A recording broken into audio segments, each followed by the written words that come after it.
Well, hello everybody, and welcome to our second tasting, our second virtual tasting.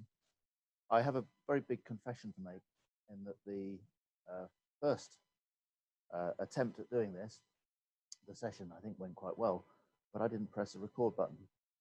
And so it was only when halfway through there was a problem with the computers that the video actually cut in.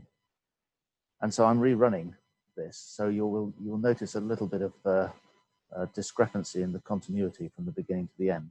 But we will cover everything and we'll be able to go through the tasting, so I do apologize.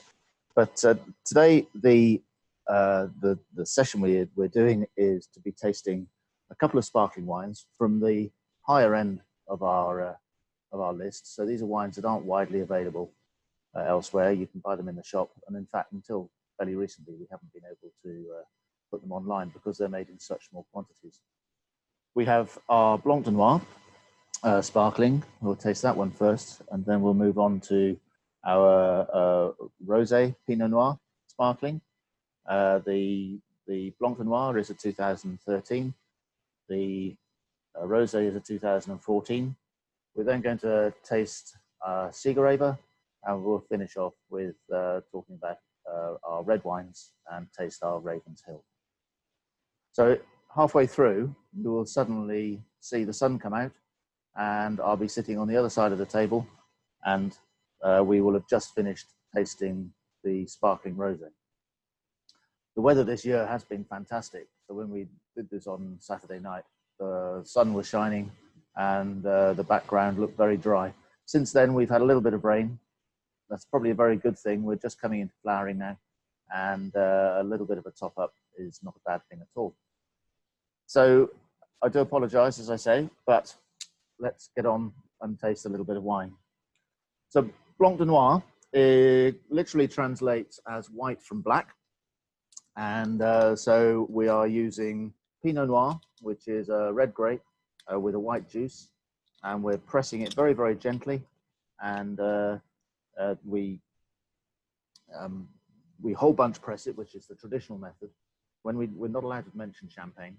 So the traditional method is basically the same method as Champagne. And if you joined me for the first tasting, you will remember that we discussed the person who invented the fermentation by the traditional method. And it was in fact an Englishman called Christopher Merritt.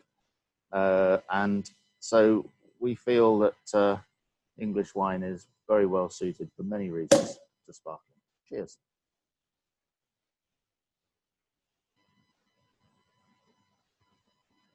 When we did this live, we ran some polls, so I'm not quite sure how that will come across in the second half of the presentation. But we're not obviously going to do the polls this time. But I can tell you what the results were roughly and how things were perceived.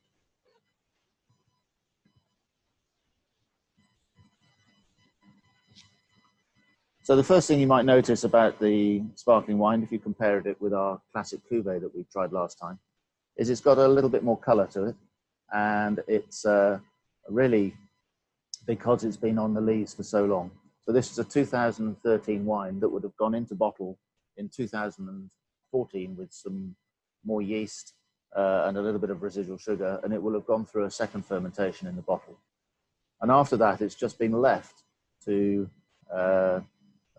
lie on its lees. And the whole idea of sparkling wine, of quality sparkling wine, is to pick up the character from the lees in the bottle. So we're not looking for huge amounts of fresh fruit. We're looking for complexity of the autolysis between yeast and the wine. You should look at the bubbles to see how they're looking. And once again, in our first tasting, we looked at the difference between different methods and also about the glass and about how we cleaned the glass. So I'm going to do a little experiment here. I do have some quite good bubbles in this glass. And if I wash the glass around, I'm not suggesting you do this at home. I'm going to pour for a second time.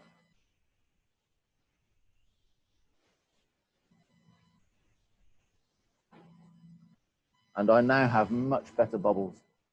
And that's because the glass has now been washed with a bit of wine, and all of the smooth coating's been taken away. And I now have, if I come forward to the camera, you can see very, very strong bubbles in my glass now. No difference, same bottle, but a huge difference depending on how you look after your glasses. Last time we spoke about only washing glasses in hot water and leaving them to dry rather than using tea towels and things, because they need a little bit of roughness in the bottom of the glass to actually nucleate these bubbles. I'm interested in the size of the bubbles. The smaller the bubbles, the finer the sparkling wine. These are nice and small. We talk about pinheads, and with a sparkling wine, we tend not to stick our nose in the glass because it's giving off a lot of CO2. I can still, however, if I just stick my nose gently, get a little bit of complexity, a little bit of fruit character, and but I'm also getting a lot more richness, a lot more complexity, even on the nose.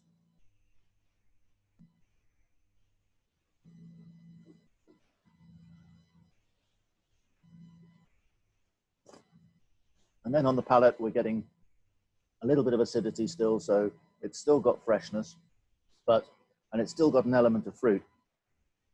Three Choirs is on sandy soils, and therefore we feel that sandy soils give a very, very good full fruit character to the wines, and that's not something that we want to lose.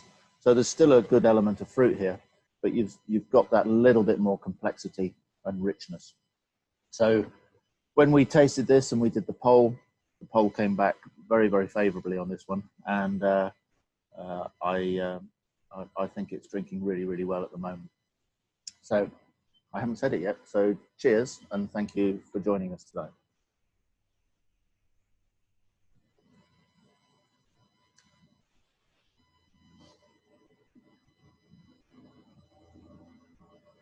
So Pinot Noir is a very, very versatile grape.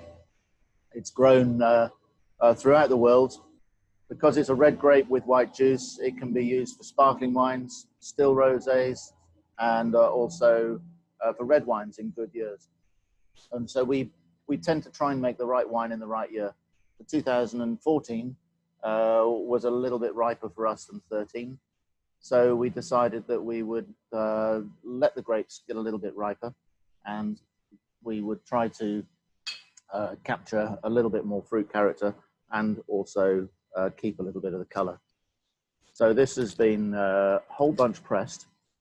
When we normally press grapes for wine, we will take them away from their stalks and we'll put them into the press and squeeze them, go up to about 1.5 bar pressure with using compressed air, and get the juice away reasonably quickly because we're looking for clean, pure juice.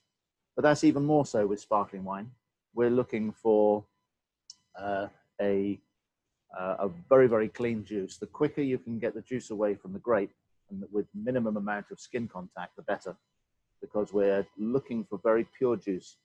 That pure juice has a greater capacity to hold on to CO2, which helps to give you the bubbles that we're looking for in the end product.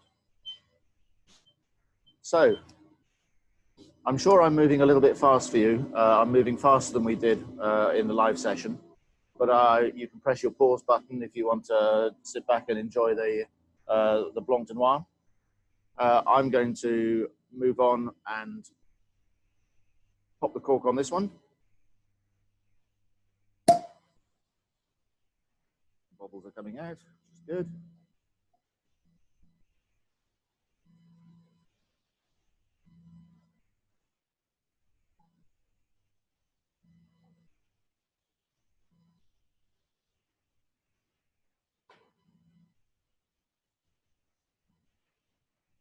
Holding it up to the glass again. I'm using a new glass, so actually I'm going to do the same thing again. I'm going to swill my glass. I should have put a much smaller amount in. What you do see people doing is if they wanting to rinse their glasses, you put a little bit in one glass, swill it around, and then pour it into the next glass, swill it around, pour it into the next glass, and you've actually rinsed out 4 or 5 glasses, only using a very, very small amount of wine. If you treat your glasses properly, you really don't need to do this, but if you're using glass washers and detergents, then this is something that that might be worth you doing to get the best out of your wines. So I'm going to do the same again.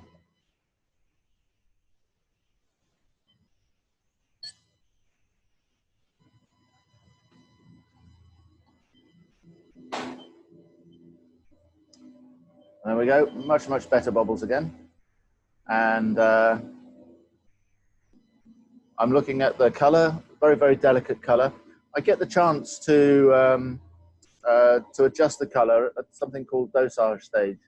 So the wine, this is 2014, so it's a year younger than the Blanc De Noir. It will have been through exactly the same process.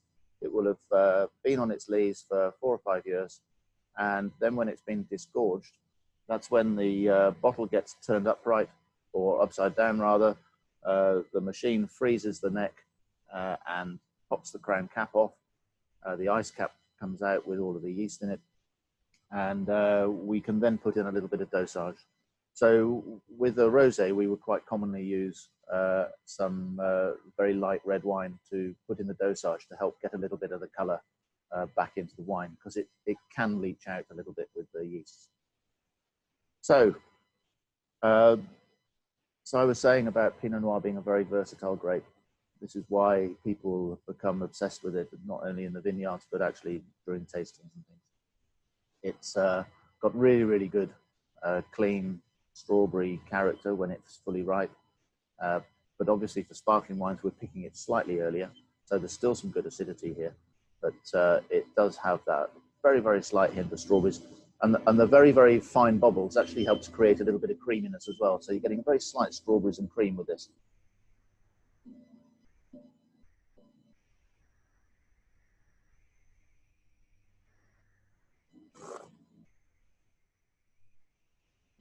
In terms of the quantities that we produce of these wines, we'd only be producing a few thousand bottles, which is why it's very difficult for us to market it away from the vineyard here.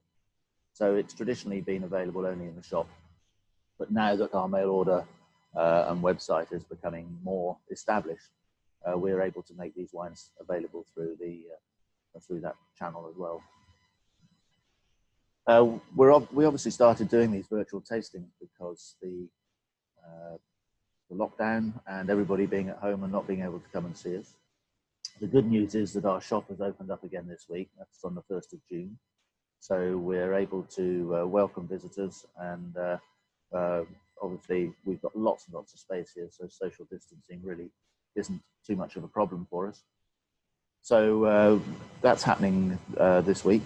And then we've got hopes that we will be allowed to open at the beginning of July. And we have done our risk assessments and looked at how we can operate here, and we're very confident that we can open half of our hotel rooms and open up the restaurant as well for a limited number of people.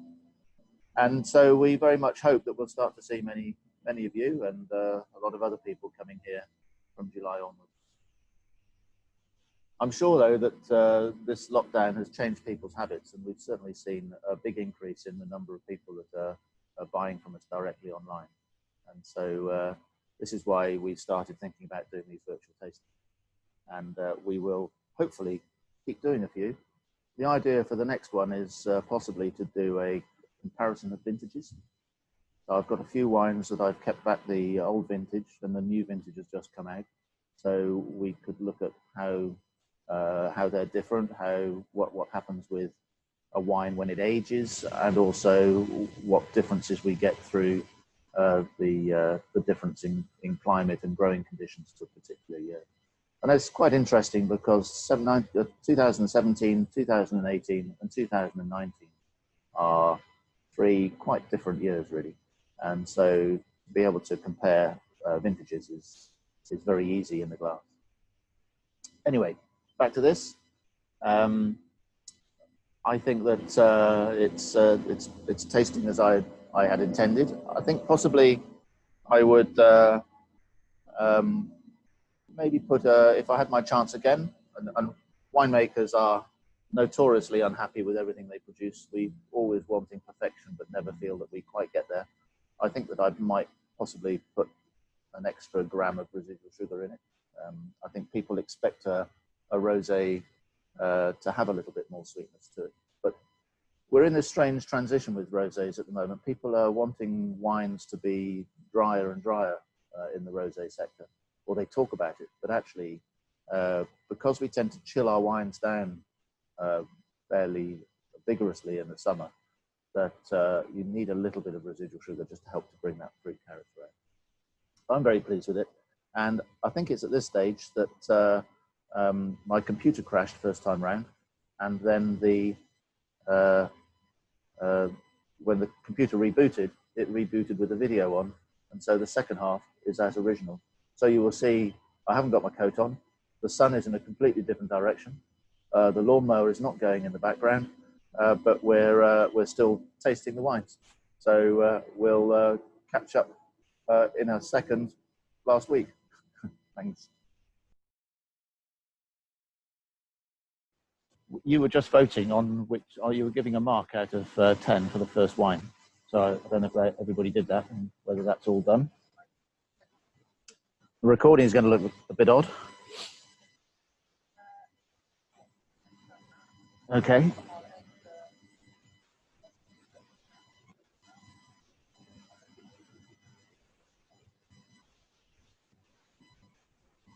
Oh, jolly good. That's very good. Yeah. Can you make a note of that and then relaunch the poll for for wine number 2?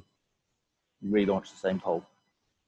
In the meantime, I think I've probably told you most of the things I can tell you about the Pinot Noir.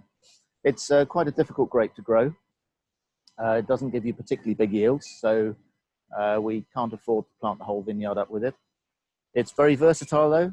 It's very good for white sparkling, rosé sparkling, still rosé, and in the right conditions when the vineyards had a good summer, then it makes very good red wine as well.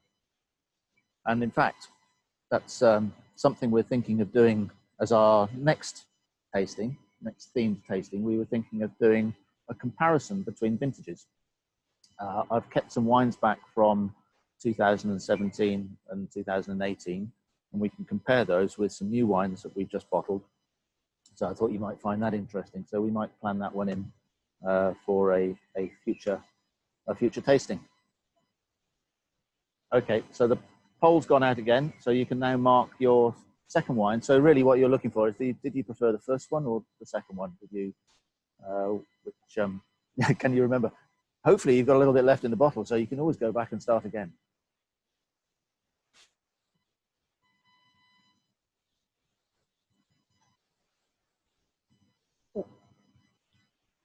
Whilst you're doing that, before I pour the next wine, I'm going to show you what's happening in the vineyard. I've got something in the middle of my screen I need to get rid of. No, I can't. I'll leave it on.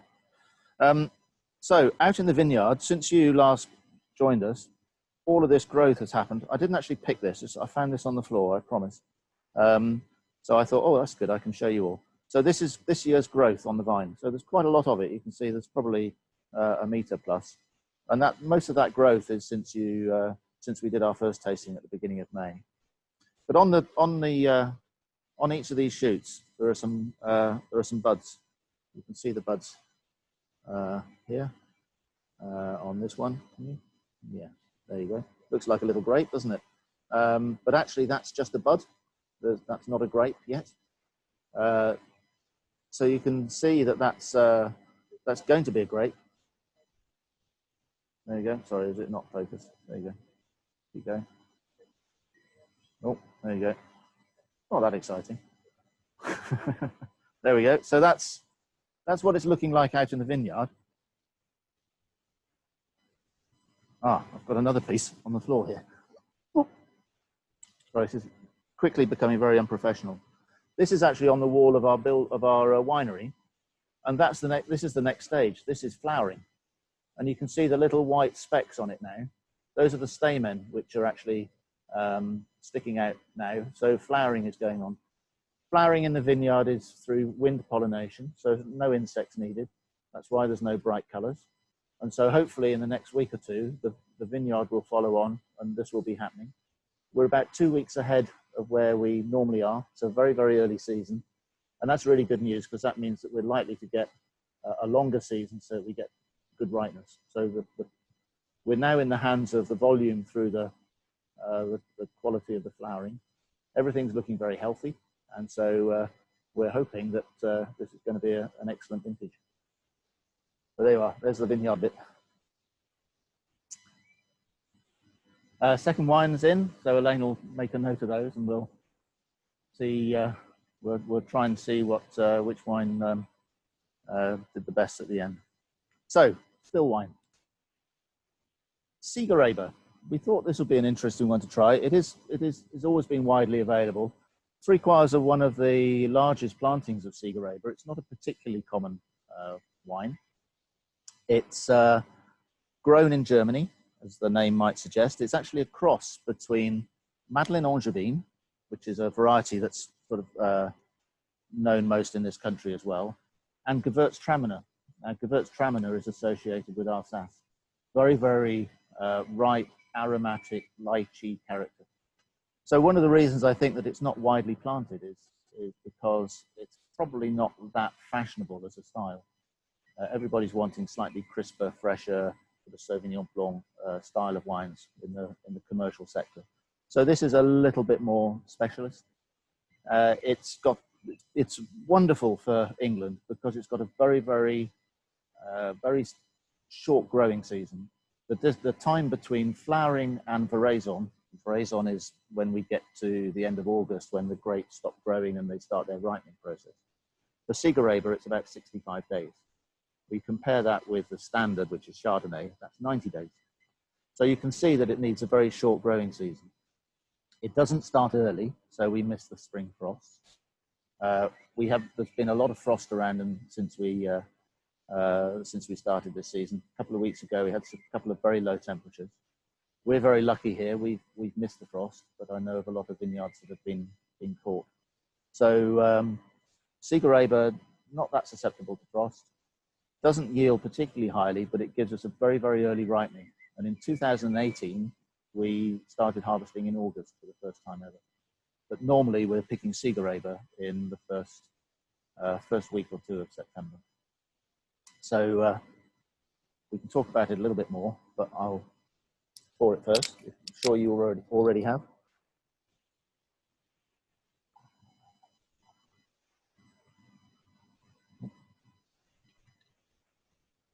So this is 2017 vintage. Now there isn't very much of this left. We'll shortly be moving on to 2018. It's 18 was a very, very good year as well, so it'll be a very good follow-on for it.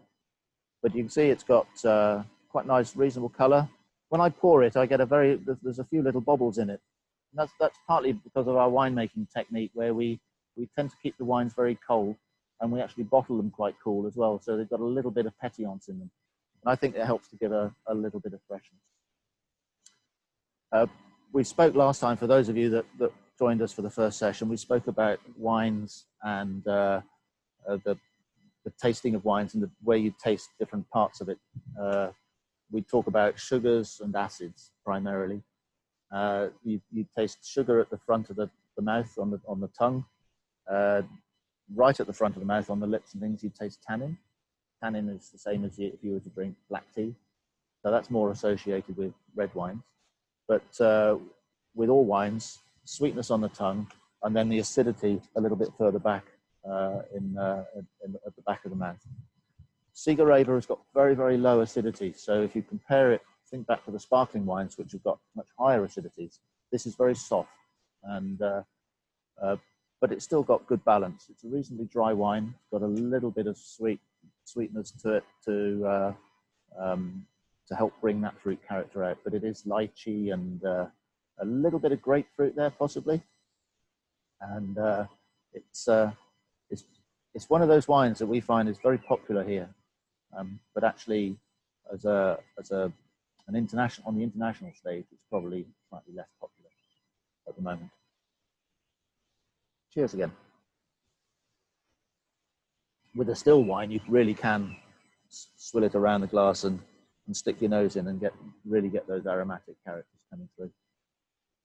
And then on the palate, when we taste, this might not sound very good, and I hope I do it right, is when you put it in your mouth, I actually pull a little bit of air in as well. The tasters you watch on telly all do it. And that's to actually coat the wine around the mouth so that you pick up all of these different characteristics so that you can judge it a little bit better. So you'll see them sticking their nose in and having a taste.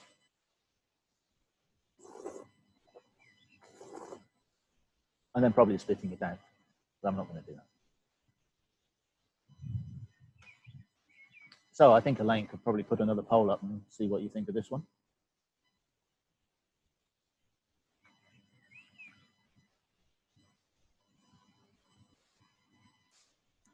For those of you that have been to Three Choirs, when you come down our driveway, Siegerrebe is mostly on either side of the driveway. And that's the first variety that we pick. So come the beginning of September, we get the grapes off before any other part of the vineyard. Which is a bit of a shame, really, because people come in September and October to see us, and those grapes have already been picked. But there's plenty more. We've got 75 acres, and it takes us about 5 or 6 weeks to pick everything. When it's fully ripe, Siegerrebe can have a pink tinge on the skins, and that can sometimes come through in the wine a little bit, especially in the very ripe seasons.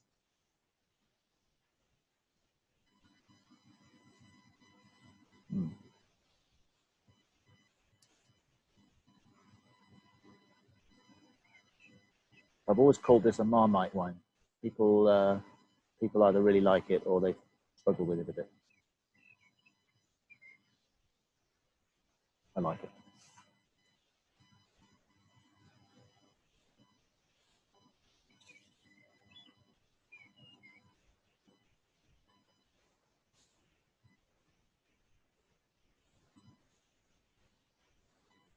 I've been asked quite a few questions. I think I'm answering most of them. I've been asked about the climate and the terroir a little bit.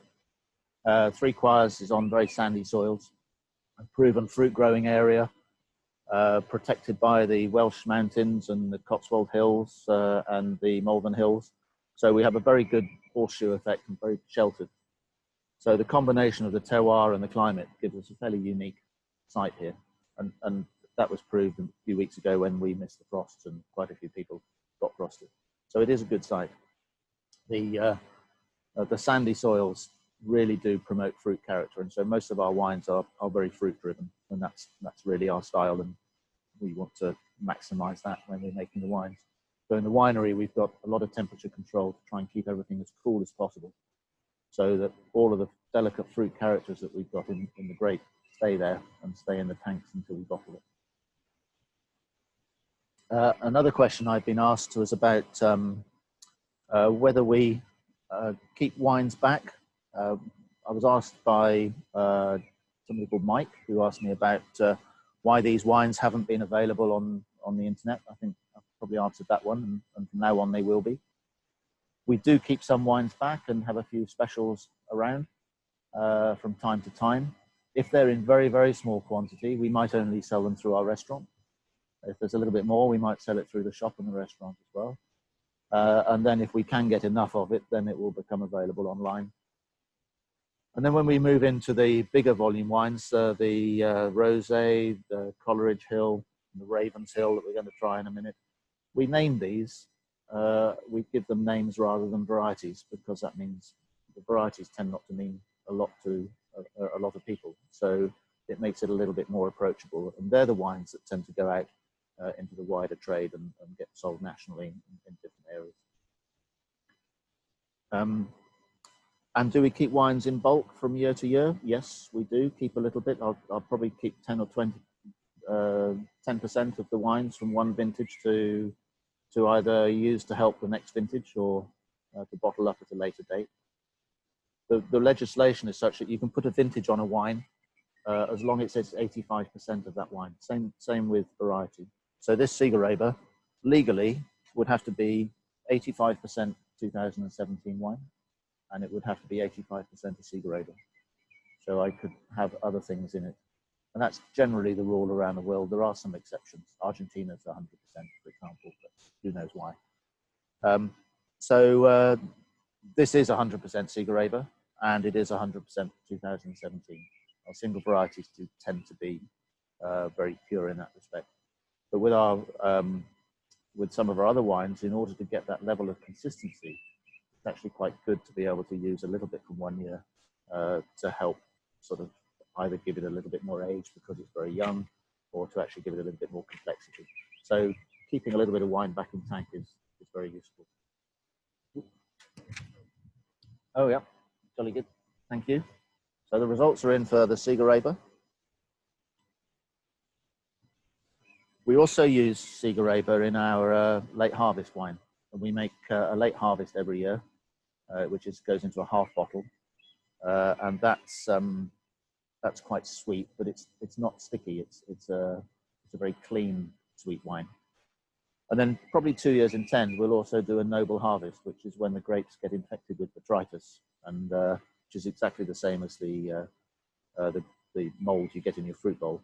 Doesn't sound very attractive, but it actually pulls the juice out of the grape and gives you a very, very sweet, intense character. So that's produced occasionally, but in such small quantities for us, we tend to just sell it from the site here. So, red wine time. But when some of the feedback we had after the first session, some people were very keen to try some red wines, and other people said, no, we want to stick to the young, fresh white wines. But I thought it would be interesting to just span the range. I know there's a lot of people who prefer red wines, and this is our version of a friendly blend. Oh yes, this won a gold medal at the English wine competition last year, so it has pedigree. In fact, we've just had a few awards. Just before the lockdown, there was the Sommelier Awards, and we entered 4 wines into that, and that's an international competition. And we got 2 bronzes, a silver and a gold. And the gold medal we got for the Classic Cuvée, which is always well received. So that was very nice in these times when we're very isolated here, to actually suddenly get an email to say we'd won a competition. But the Ravens Hill was very, very popular last year, and the 2017 was very, very well received. This is 2018, which is a very ripe year. It hasn't been in bottle long. If you've remembered your things from what I was saying earlier on, you could look on the back label and it will tell you the batch code, which is 0065, which means it was bottled on the 65th day of 2020. So just the end of February, early March. So this wine has been aged in tank for a lot longer than we age our white wines. It's a 2018 wine. I put a little bit of it into oak, but very, very little. So it's primarily an oak wine. And it's reasonably light in the world of red wines. Excuse me. So it's got 2 main varieties in it, varieties that not many people have heard of. One is called Rondo, and the other is called Regent. It's the beauty of those 2 varieties is that they are a red grape with a red juice. And a lot of red varieties, like the Pinot Noir that we were talking about earlier, have a white juice. And so the only way that you can get the color out is to actually put the skins in with the fermentation. The problem with that is you also extract lots of tannins and bitter flavors as well. So if you're producing a reasonably light red wine, you need to get the balance right. So having a red juice takes away the need for me to leave the skins in the wine for too long. So we do a bit of skin fermentation, but we don't leave it for too long. We don't want too many tannins. You could actually have this slightly chilled, I think. It's a light red wine, and it tends to, English reds tend to reflect the type of fruit that we would grow over here. So we're talking about characteristics like cherries, raspberries, damsons, those sort of slightly more bitter fruits, if you like. So I'm quite happy to drink this when it's slightly chilled. I do think that it does go very well with some cheeses and things. I don't know what you have all been nibbling at tonight whilst we've been doing this, or whether you've just been drinking. But now's the time possibly to have a little bit of cheese with it. It goes quite well. And I'll pour it and have a little sip. I think it's quite young at the moment. I think it will still develop a bit. You see, I poured it from a fair height. That's because I wanted to get a little bit of air into it. Because it's quite young in bottle, in order to get the air into it, actually pouring it from a slight height. In the old days, I used to do a lot of decanting of wines. And that was why. That was to try and get a little bit of character into the wine, a little bit of oxygen to help release the character and the flavors.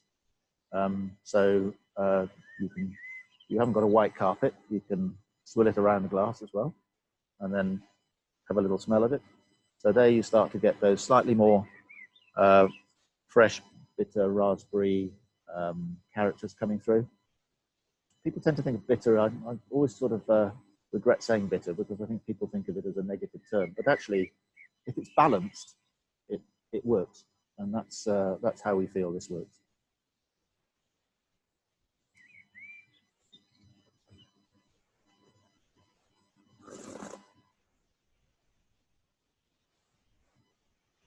So it'd probably go okay with a steak as well, wouldn't it?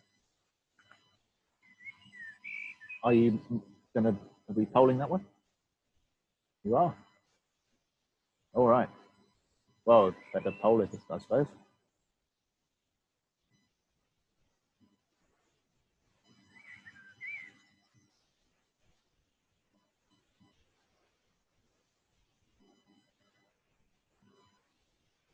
Well, Elaine's making noises, so yeah. Ooh.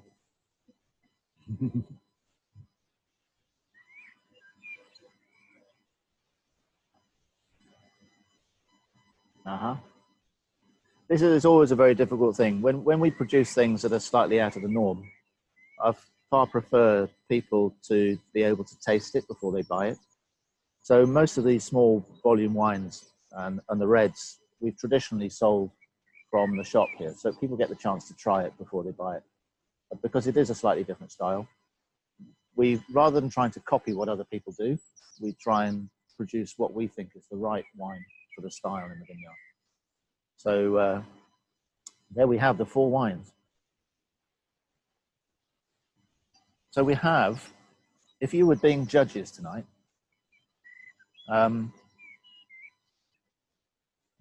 you would have to choose one of these as the winner. So this will be the last poll. Now I know it'll come up and it'll say which wine. I'll ask you to mark a wine out of 10. But based on the fact that we've got 4 wines, you should be just saying number 1 wine's your favorite, number 2 is your favorite, number 3 or number 4. And so when Elaine's finished doing the last one, she'll put it back up again, and we just have a little look and see which one you thought was tasting best. Remember, it's not, I don't look at it as being which one's the best wine. I'm looking at which one has performed best tonight. A little bit like a game of football. Sometimes one wins, sometimes the other wins. But it's interesting to know how wines are tasting, and whether we should be trying to sell it more quickly, or whether we should be keeping it a little bit because we think it's going to get better. So, okay. So we're on the last poll then. You've just seen the results of the last one. I haven't a clue what's going on because I haven't got my glasses on, so I can't see the screen. But okay. Well, you've been very generous, Marcus, tonight. Thank you very much. So we're going to relaunch it for the last time with answering 1 to 4. Which was your favorite wine tonight?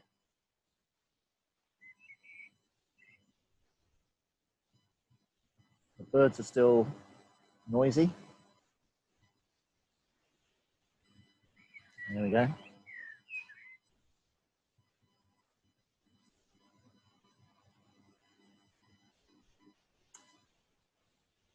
So we've stuck nearly to time. I said we'd be an hour or so, and I think we're just coming up to that. I'm really sorry about the little blip in the middle. I really don't know what happened there. My computer's plugged in, and it just all of a sudden decided it wasn't it wasn't charging. So I put it into another plug and I've shaken all the wires, been very technical, and it came back thankfully. So I'm sorry about the interlude, but I hope that you've enjoyed it. We've some